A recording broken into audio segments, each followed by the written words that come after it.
Dobar večer, dragi moji. Imamo jednu rođendansku čestitku i ta pjesma koju ću pjevati ide za gospodina Enesa. Enese, ovo je samo za vas po narudžbi i sretan vam rođendan. Put putuje Latifa ga, put putuje Latifa ga, sa Jaranom Sulejmanom, sa Jaranom Sulejmanom.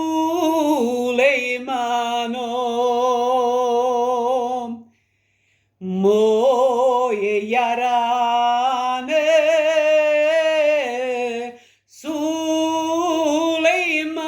Sulejmane, moje Jarane Sulejmane, jel ti žao Banja Luke, jel ti žao Banja Luke? Banja Lučki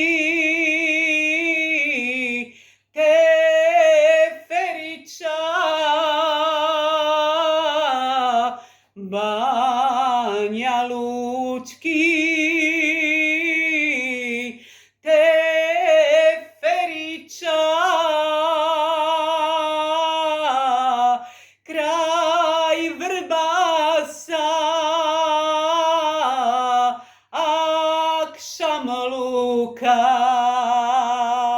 kraj Vrbasa